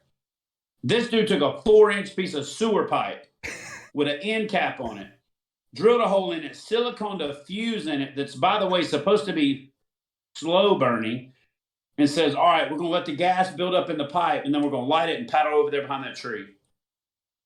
So he lights the match and lights the fuse, and the fuse goes. Oh. And we're like, "Oh shit!" And we're back paddling. Just about the time to slide around the back of the tree, the ground goes. And I was like, "The hell was that?" About the time my brain perceived what was that, my ears was ringing. There was water everywhere. We're sitting in the mud. There's dead leaves raining on us, water raining on us. And I found out like 2 days later, we had basically lit a methane vein. It went down into the main vein underneath, ignited that, and blew a sinkhole about 300 feet deep in the woods by my house and drained the whole little slough that we used to hang out in. Oh. That's Dewey. Wow. Wow. All right, I got another quick one for you. What did you think of the Red Crest tournament this last weekend? And how was your experience at Red Crest? Red Crest was amazing. It was a great first show. I loved the amount of traffic because it was an amount of traffic that you could have meaningful conversations. It wasn't like a cattle call like the Classic is. They didn't have booths stuck in every little aisle. They didn't have them stuck along the walls, just trying to cram in as many booths as they could. They didn't have the people over in the annex hall that nobody goes and sees. And, so it was really well put together. But I honestly had an epiphany about Major League Fishing at that event because they had like a 70-foot screen up at the front of the hall, and my booth looked straight at it. So I got to watch a lot more Major League Fishing than I had ever watched in the past. I had somewhat been in the camp of this is unwatchable because who the hell wants to watch a bunch of pros catch a bunch of dinks? Well, just like I've done, and a lot of us in the catch photo release game have done, we pioneered something. So along the way, you're going to make mistakes. You're the pioneer, so you're going to get the arrows in your back. But you adjust and you refine and you evolve.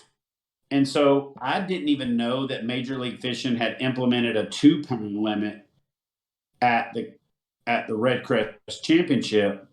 I always knew of it as the 1-pound limit, right?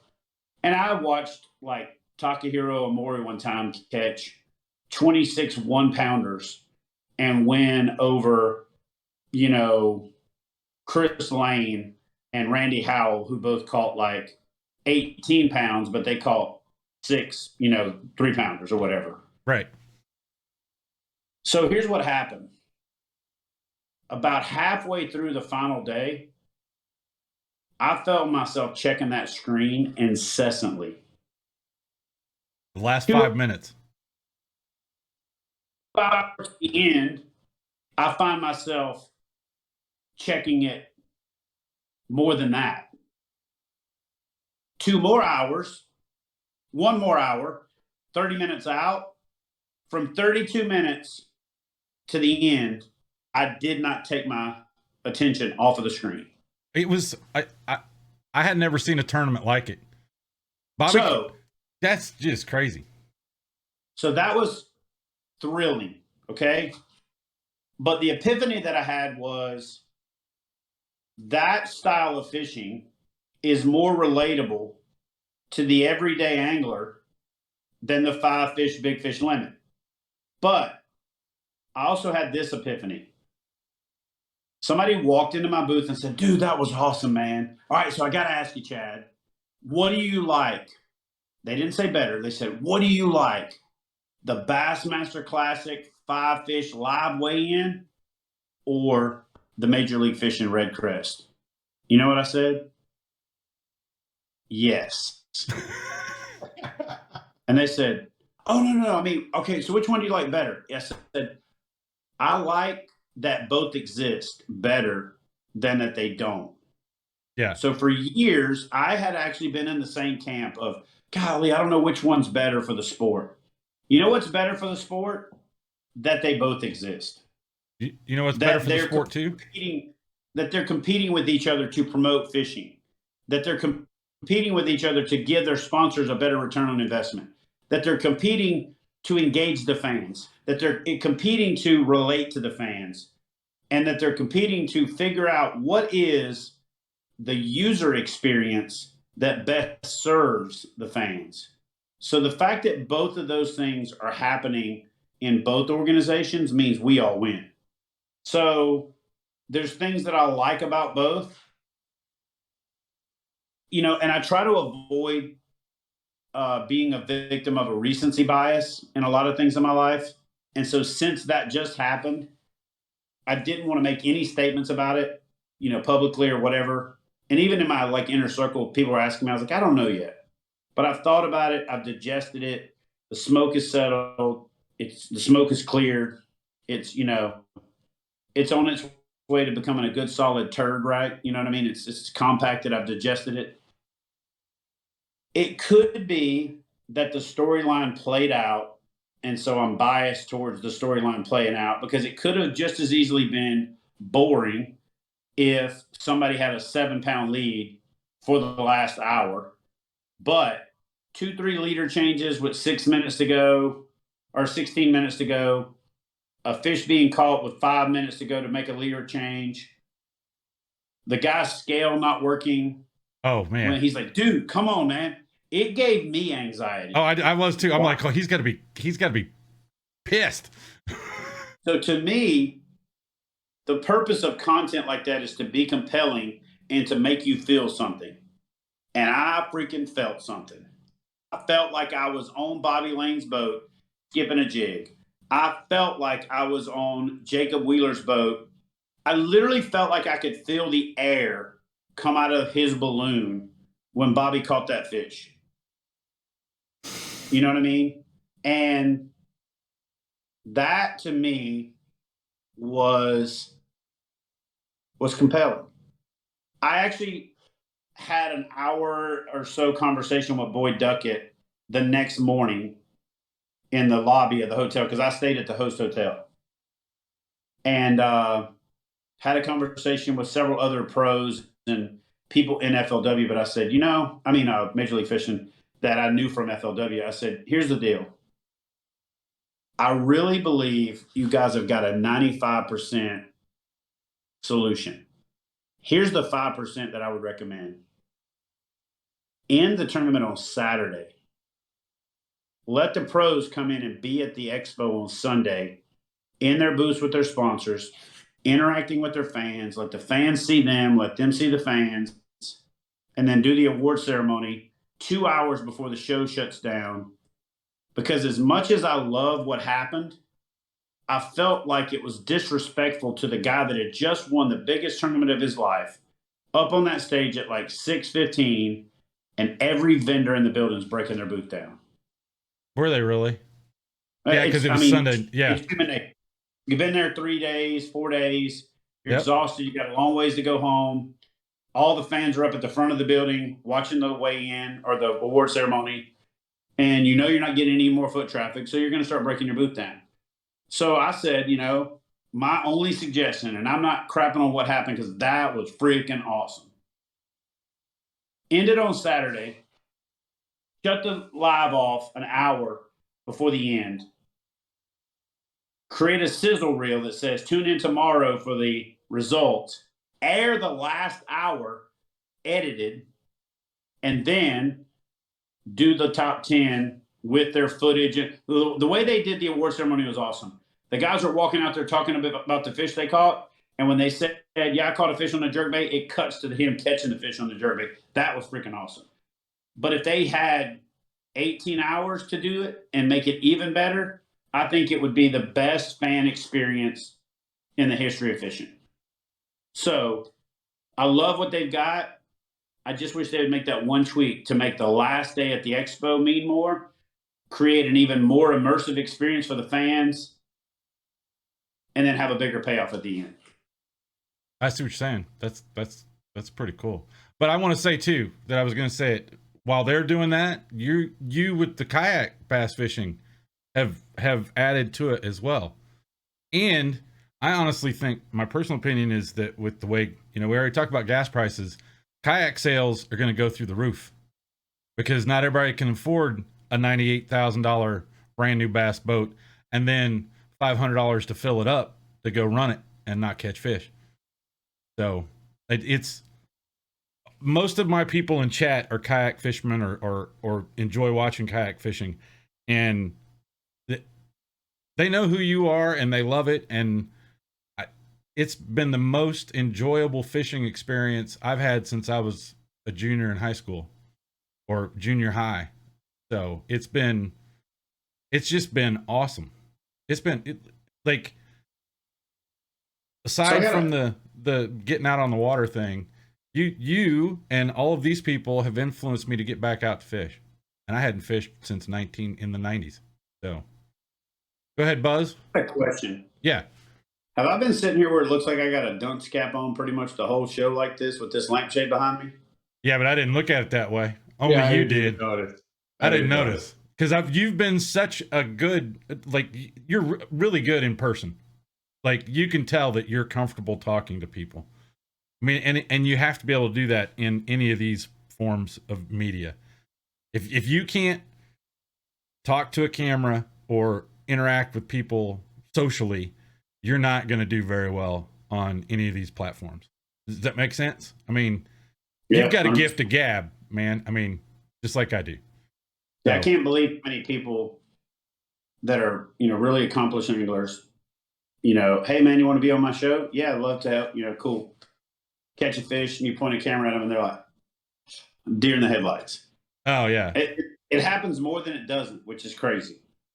Well, and I think they're getting better at it with having cameras in the boat. But a Yeah. lot of them, like, you can tell some of them aren't as comfortable with Right. it. Like Brian Thrift, hell of a fisherman, but I don't think he likes having the camera in his boat. Well, you know. He's just a good old boy, man. But yeah, he's just a good old boy that, yeah. But yeah, it's, I talked to him. I had dinner with actually I had dinner by myself, and the Strike King team came in, which is Lou's Strike King. Yeah, you know, yeah. They came in.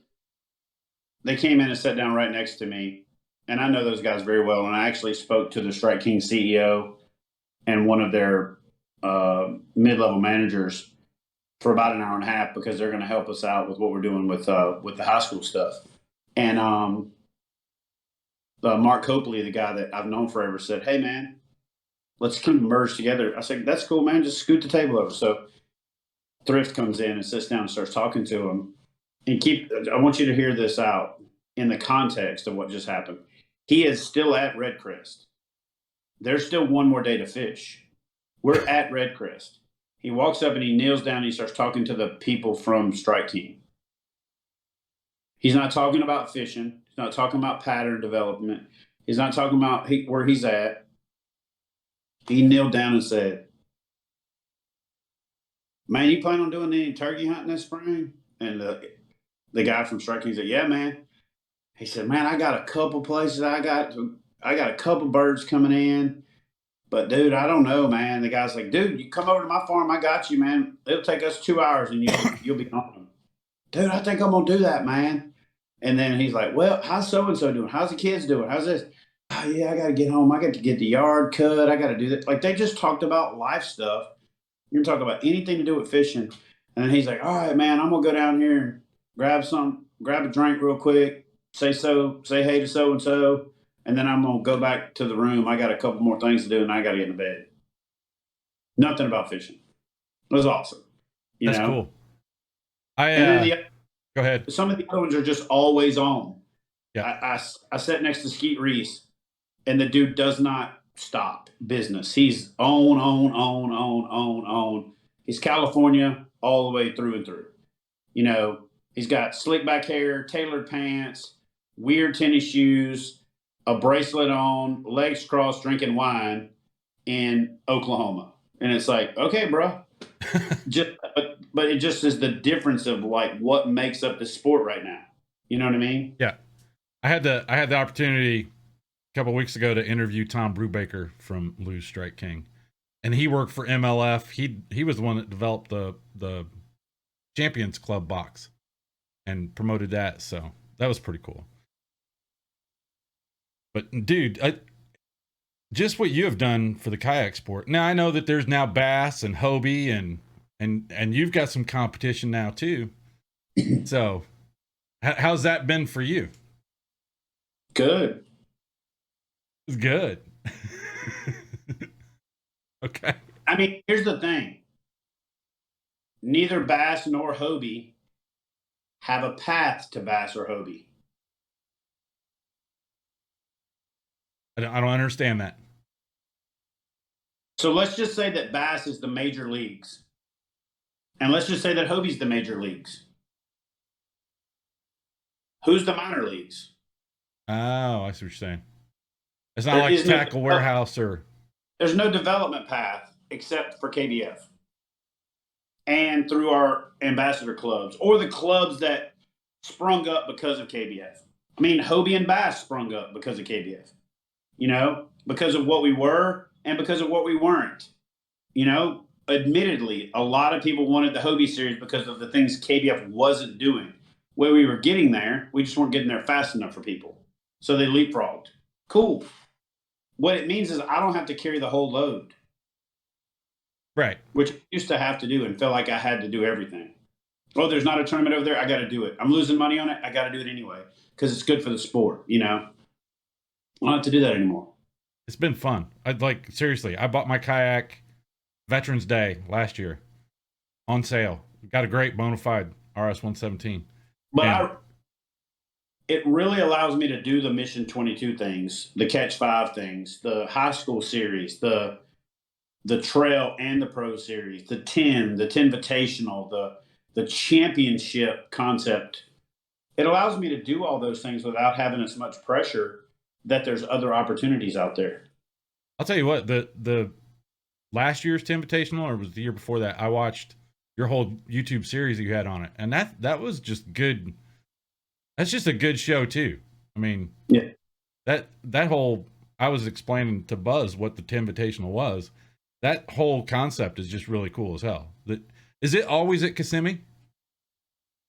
it's always in Florida because we kicked the season off there. It's been in Kissimmee the last 3 years. Before that, it was at Bienville for 3 years. Okay.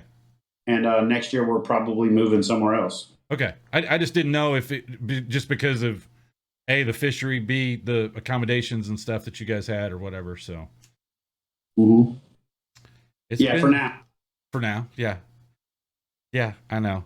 And I am going to work on, we are going to work this year to see if we can get our heroes on the water back here in Indiana. So I got the guy that's going to be helping me, Fishing with Gramps. He's got a great YouTube channel. And by the way, just going to put it out there, he wants to have you on his show sometime. If you've got time, I'll send him. He was on the Monster Bass Show the other day and already told him, I'm in, man. Just let me know. Okay. Well, I didn't know. I'm throwing my brother some love. I'm just letting you know. I already acknowledged it and said, hey, we all went subscribe to his channel, commented on a couple videos. He's down. He's got some good content. He's got some good content. He does. Yeah. He does. And one of the things is I've known him for I don't know how many years. We shot pistols together in USPSA, and he mentored me then, and now he's going to mentor me in kayak bass fishing. So it's sweet. It's a good deal. Buzz, you got anything else for him? We're going to let him get the rest of his night. The only other question that I really had is I saw that he was promoting a lure on one of his videos, and I wanted to know about the floater. You know what's funny is that video ended up on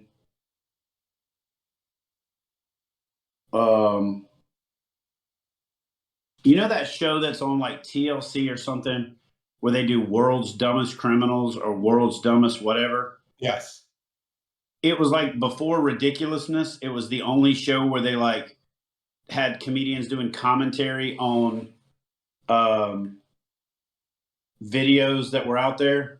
Yeah, was it called World's Dumbest? It's World's Dumbest, and they do criminals, World's Dumbest daredevils, World's Dumbest athletes. They just do a different bunch of stuff. What happened was World's Dumbest Criminals became the most popular, so they just do that one over and over and over again. But originally it was World's Dumbest. So they had one called World's Dumbest Products. And they grabbed my video and they played it on there because they thought it was real. It is a real product, but it's a novelty product. But my commercial where I'm like, hey guys, it's the floater, they'll hit that, it's the shit, the whole thing, all the things I did, they thought that was an infomercial. So listen to this. They call the company because it's the product name. Hey, we want to use this video. We need your permission since it's your product. Actually, they needed my permission because it was my video, not the floater company. But back then, all that stuff was still kind of like nobody really knew. So they took that video and they played it on World's Dumbest Products. And people searched on YouTube for the floater lure, and my video came up. And I think I went from like 12,000 subscribers or something like that to like 20. Like I almost doubled in like a month. It's because of that TV show. It's crazy how that socials work. Because of that stupid ass, like the floater, Do you have a discount code for it or? Oh my God. TURD. Oh my gosh. Oh my God. Save 1% by using the code TURD. That's a shitty discount. The shitty discount. Oh my goodness. Oh my goodness. We're not going to get any clips of that. Oh no, it's up. You can still find No, it. I'm saying clips from tonight of this little interaction. Okay, gotcha. Yeah, so Twitch has it saves your VOD. So you have the whole video after it's done, but then people can also clip moments in your stream, right? And then they can share them, and then you get to see any dumb shit that you did the entire. Oh, great. Yeah, over and over and over again, right? Yeah. So now you tell me. hey, welcome to Twitch. Can we get another shout out for Chad? And seriously, I'll let you go. Dude, it's been a pleasure. It's been an honor. True honestly. pleasure. True pleasure. It's been an honor. Have me, man. I appreciate it. And any platform that's willing to give me the opportunity to talk about what we're trying to accomplish, I appreciate that. Well, and I know you're not watching the stream, but it's okay.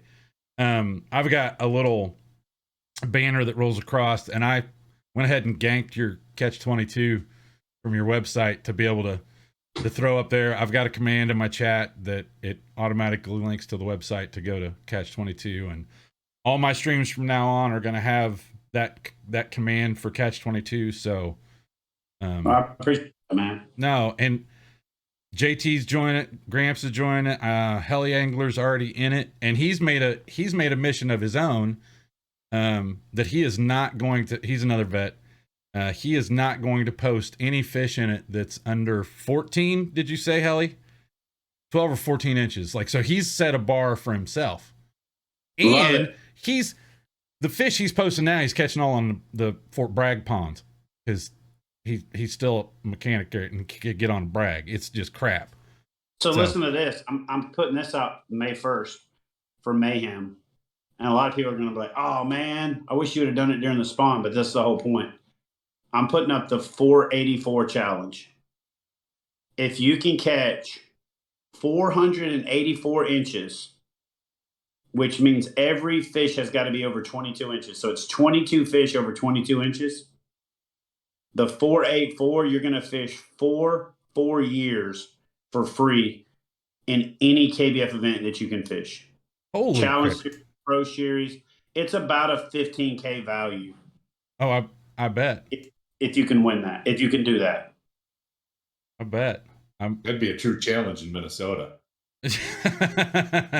We don't see 22-inch bass too often. Yeah. I don't know. Like, I think my personal best that I can remember as far as a largemouth, I weighed in a tournament when I was in 8th grade, was 3.5 pounds. So I've got goals. I already got one goal done, catch fish in my kayak. Did that. I posted my first fish in a KBF challenge. And I'm the first in Indiana to do it, Gramps. Even though it's a 10.5-inch bass, I posted my first fish. It was a baby. It was a baby. It was a baby. But hey, wasn't skunked when I went out.